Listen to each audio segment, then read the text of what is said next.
Hi guys, Samantha from Jessama Tutorials here, and today I'm going to show you how to create an oyster watercolor. Now I know that I have shown this tutorial before, but this one's going to be slightly different because it needs to go with a project that we are going to be making over the next few weeks. So this is part 2. If you haven't seen part 1 already, I'll provide a link in the description below the video, but this is part 2. So what you're going to need are 2 sheets of primer, and this is a black and a white. You want to stack it, white and then black. Just like that. And I'm just going to trim up these edges.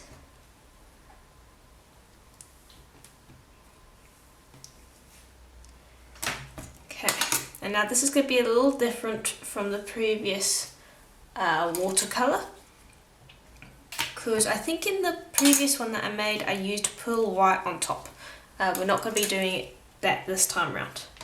We want it just opaque colours. Okay, so I'm just trying to separate this white from the black. There we go. Okay, so that's fine.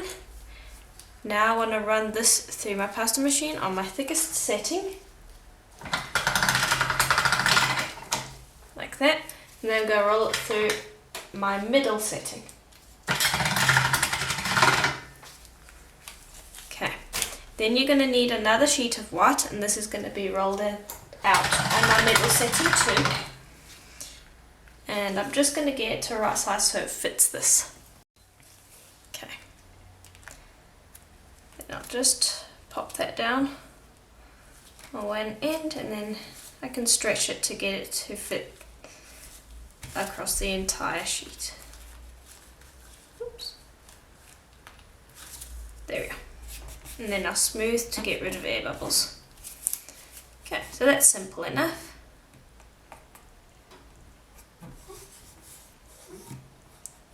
Right. Now I'm just going to flip this over so that I can chop away this excess white, because if there's any left over, I like to be able to take it off of this sheet and use it in a future project instead of wasting it. So I always like to trim these up. There we are. Okay, so now we are ready to play with this. Now I'm going to be using the same alcohol inks that I used in our previous project, which is turquoise, mermaid,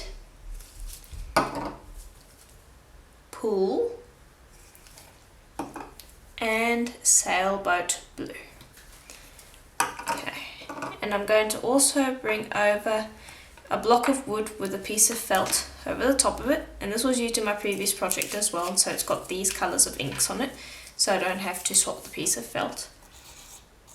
And I'm just going to pop those inks on top of here, one at a time. And I'm going to spot them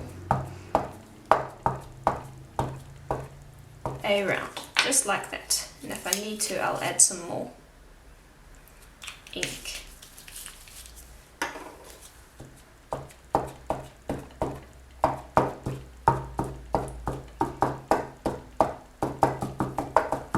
Okay. Then you'll move on to the next colour, which in this case is turquoise. And I'll spot that on.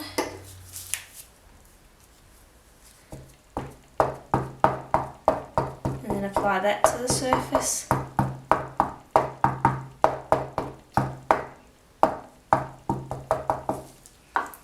Then I'm going to use mermaid.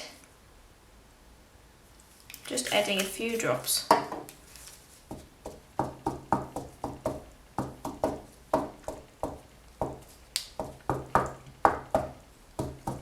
There we go. And I don't want to cover up the white completely. It's going to be off-white now, but we're not going to be hiding the white completely.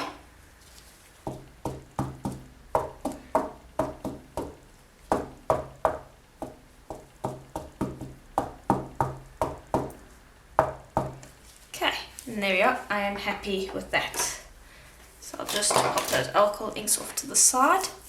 And now what you want to do is you just want to let this dry for a little while. In the meantime, while that is drying, bring over a sheet of translucent rolled out on the thinnest setting of your pasta machine. Okay, so here's a sheet of translucent that I've rolled out on my thinnest setting. And so we're ready to now apply it to our clay.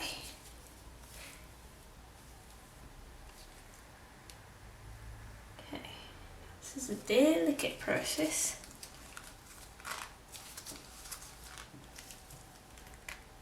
There. Just position it the way you want and slide out all your air bubbles as well, because any air bubbles trapped in here is going to be a problem.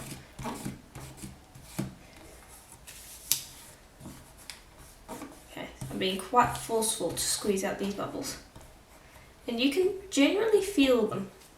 And if you can see one that just doesn't want to come out, just slit your clay, smooth out the air bubble and smooth out the seam.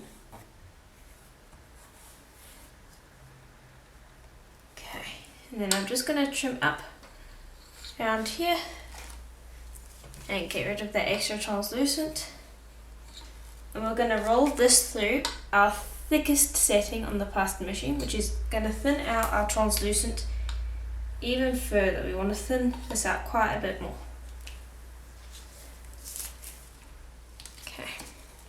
So I'll bring this over to my pasta machine and I'll roll it through. And you can see already that's thinned it out quite a bit. I'm going to take it down another 2 settings to my 5th setting and roll it through. And I'm going in the same direction again. Okay, and now I'm going to go down 1 more to my middle setting and run it through 1 last time. Again in the same direction, so you get a nice stretched alcohol ink pattern. And you can see that it's widened out a bit now, so you've got a lot more white inside here. Okay, so now we are ready to create our oyster watercolor. So you're going to need some cutters, and I'm using some Kemper cutters. And I'm also going to be using these cutters that I got from Happy Things. So you can see these are nice and small. You can also get them off Etsy if you can't buy them from Happy Things.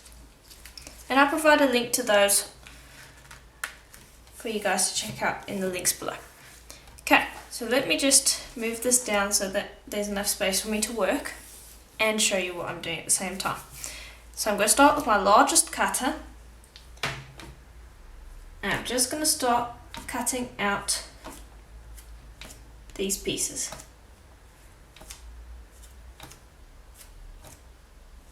Now, I'm going to show another video on how to use these leftovers. So these, the spaces between these circles, try to keep them joined, because that's going to the next technique that I show you is going to depend on that. And that will be in just a leftover video. So you can see these look really nice. Okay, and I'm just going to pop them together like that.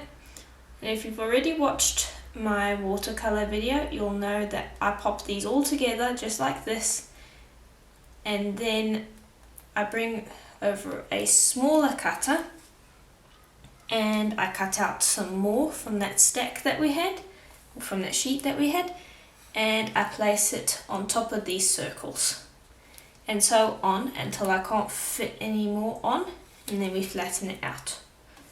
So that is what I will do. And don't worry about keeping them round. Okay, so here it is now that I've popped all of the pieces together. So now I'm just going to squish it flat.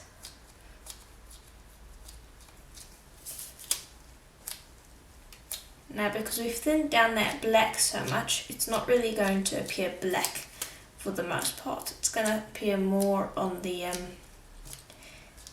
grey side, which is nice, because I don't really want it to appear completely black.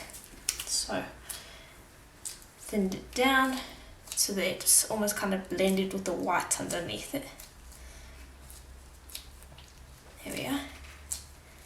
And this is going to look very nice. And now this piece, this sheet that we are making here, is actually going to get used in 2 projects, I do think. I'll have to think about the second project. I definitely know about the first project, which is already underway. I do have an idea for a second one, because I think we're going to have more than enough here to create another project. So hopefully I'll be able to create a second project out of this. We'll see. You'll know soon enough. Okay, and so you can see I'm just pinching it and then squishing it down, and it's creating a really nice, beautiful effect. I really like how it looks. Okay, and so now that I have squished it all, I'm going to bring over my roller, roll in one direction and another direction until it's completely flat. Whoops, sorry about that. And I just want to be getting rid of any crevices. Okay, there we go. Almost done. Now what I want to do is I want to add another layer to this piece, so that's completely flat. Now what I'm going to do is I'm going to bring over my sheet again, and here, let me show you. Pop it over here so you can see what I'm doing. So I'm going to take, and just make sure you press this onto your tile before this. I'm going to take a nice tiny cutter, and I'm going to cut out a bunch of pieces. And what I'm going to do with these is I'm going to pop them on top of this, the ones that I've already done. Like that. That's just going to go sit there. And then I'll do that for all of them. And then I'm also going to take a cutter. Let's see. That size will be nice. And I'll cut out a few of those. And those can go in between